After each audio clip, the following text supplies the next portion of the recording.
First of all, I want to give tremendous credit to Notre Dame, Coach Kelly.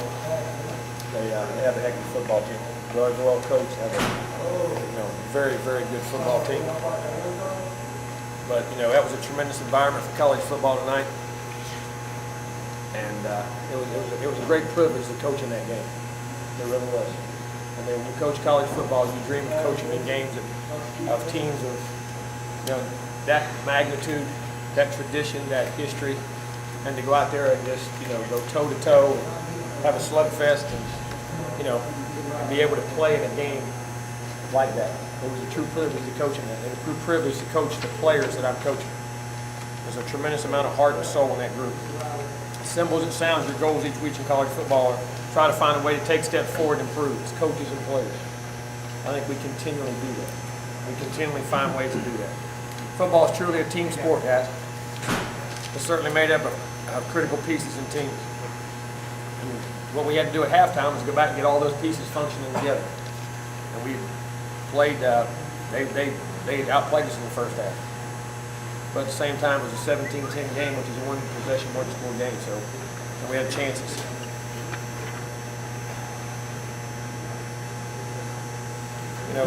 Tell our kids control what you can control. And that's what they did, how they compete, how they play.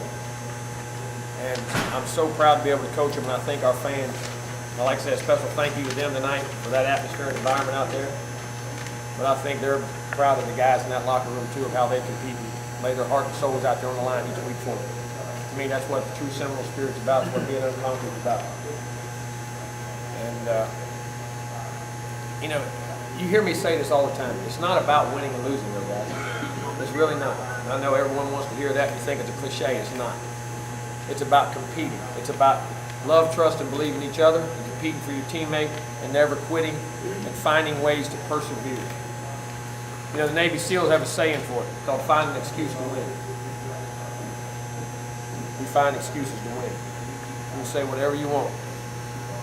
Is this team as dominant? Is it this? Is it not as spectacular as whatever? This team understands how to win. It has character, it has culture. And it's about developing this group into the best football team it can be. And I tell you what, I wouldn't trade it for any team in America. We got a lot of growing to do in a lot of areas, but I'll grow with this team. I'm proud of it. I'm proud to be coaching. This team has tremendous, what I call adversity tolerance. Doesn't flinch. It can deal with anything. It can deal with pressure moments, pressure situations. And that's what we did tonight. It was a heck of a football game, and to me, one of the classic football games that I've ever been in. It really was. Two teams of that magnitude. Talk about the defensive stuff. It was tremendous. I mean, they got in, got a penalty, got a pick, and then got it back, and our kids got pressure, and defense kept rising up in the end, got that stayed with the field goal, and that was a critical drive. You got to make plays in the red zone. We played great red zone defense in half. Jimbo, what did you see on the offensive pass? Well, I couldn't see it from my side that well, but we had said from the box in the first half they'd run a play like that, and we thought it was close to that, so we said just be aware of it. I had to wait and look at it on film. I'll wait and see. Yeah, I mean, the first half we said always be aware of it. If it's call, if not, it's not. But I don't know. I couldn't see it, so I'll look at it on film from where I was on my side. Jimbo, after your emotional speech on Jameis on Monday and then the embrace after the game, did your guys' relationship change at all this week, considering all that's going on around the time? That's my job to help mentor and help him. And he's a fun guy to coach and be around. I don't know. I felt the same before going into the week as I do after the week. I've always cared for him like I care for all my players. That's my job. That's what he's supposed to do. Jimbo, what was the key in the second half on offense with the turnaround? I think we got the ball in and out of our hand. I think we found the matchups we wanted. And I think our offensive line, we had some confusion in the first couple of guys. We had the ball 5 times the first half. We scored 2, had 3 and out for the turnover. And we were giving up pressure. We had some miscommunication on a couple of blitzes up front. We had some guys, and we got that worked out at halftime. And we were able to pick the blitzes, handle the blitzes, get the ball out of our hands. And Jameis was phenomenal. I think it was 15 to 16 in the second half for 180 yards. Were you concerned with how many snaps Notre Dame was able to run in the first half with your defense getting worn down? Oh, yeah, I was. I knew we had to get the ball. That's why I thought it was important to come out the second half and score right off the bat, which we did. Well, we had Spurlock over there, and he had the touch, and then we had Brew in the box making the calls down, and then Rainey and I would periodically be in and out. They're right there with them making adjustments, and when we would listen on the headset all the adjustments, and we walk over and make sure we communicate with them. How hard must it have been for Rick not to be able to Let me tell you something. And I want to say this: that game, those guys played their tails off and never made that. And he is. You don't understand a man who works so hard, takes so much pride in his work. Is here in the mornings, here to. I mean, I've never been around a guy who takes more pride in his work, and works any harder, and is any better line coach than he is.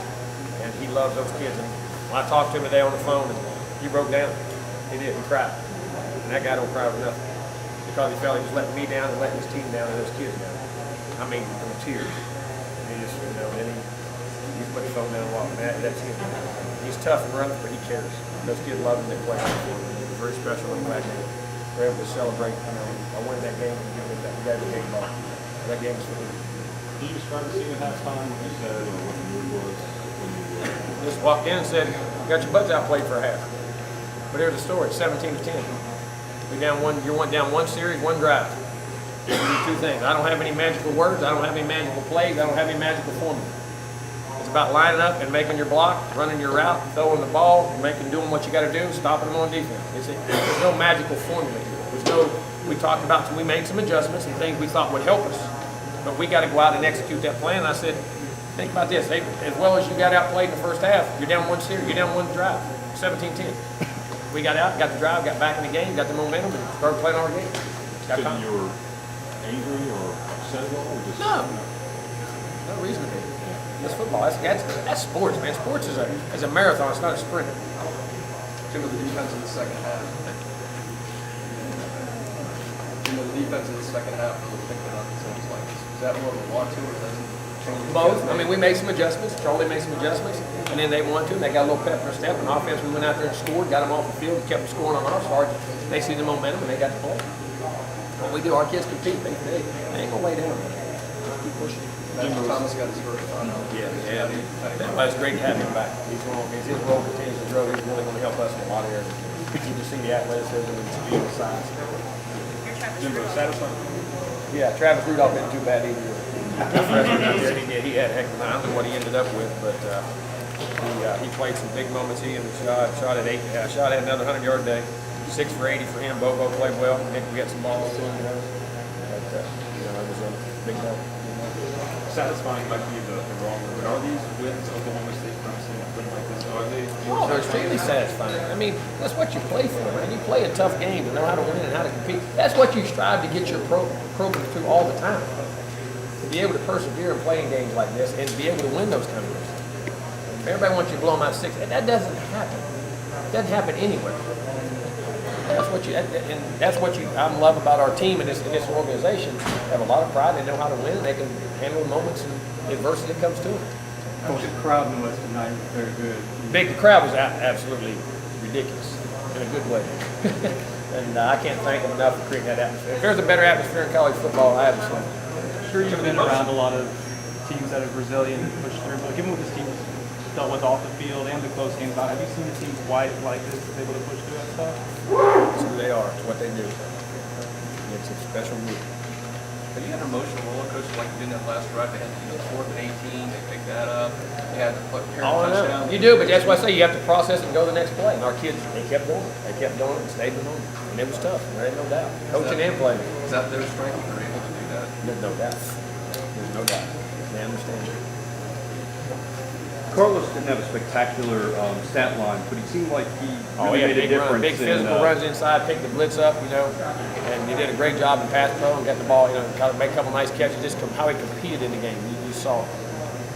Coach, with Rudolph, did you see this coming from Rudolph? He's been practicing that way, and I've been saying that in some of our meetings for a while. I think he's got a chance to be a very, very good player, and he is developing in a lot of ways. He's a special player.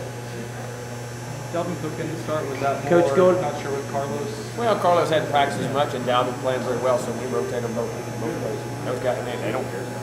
That's why everybody. This team here, you can go start Penner next week. Go all play. They don't care. We have a saying: play don't care who makes it.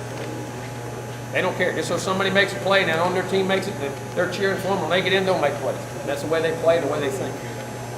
Coach, you were looking at the season as maybe you needed to teach an attitude of domination, and at some point, there's a change in strategy. Let's have fun. Let's adjust. Let's learn.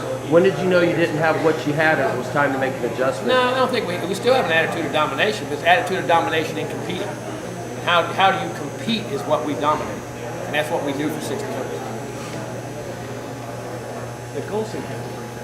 Oh, he's a really good quarterback, second player. The receivers, I mean, they're 7, 88. I mean, all of them. They got good players. They got really good players.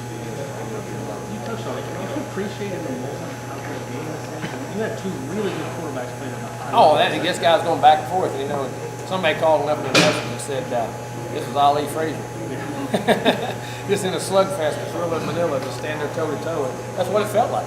I mean, you knew they were going to come back, and we were having to get ready. And that's, they have a great team, a great organization, and have done a great job. And that, again, I know the 93 game, I watched it, but very similar in a lot of ways. Very similar in a lot of ways.